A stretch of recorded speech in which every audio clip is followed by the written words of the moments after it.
Masquerade. Hey, so eine Sau hatte ich in der Garage. Das ist ein Masquerade. Ja, schön. Boah. Was ist da jetzt dran? Und die sind ja noch nicht schon fertig. Ich hab mit dem Leafblower gibt das hier her.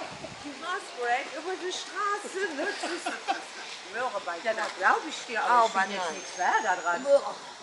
Ja, den muss man nicht unbedingt am Haus haben. Ja, das kann ja sein. Die kannst du in Belgien essen. Aber guck doch, ja. Guck mal. Mag ja sein. So. So. Ja, das sind ja Nager. Wo machen die In auch Belgien, so? in Belgien kannst du die essen.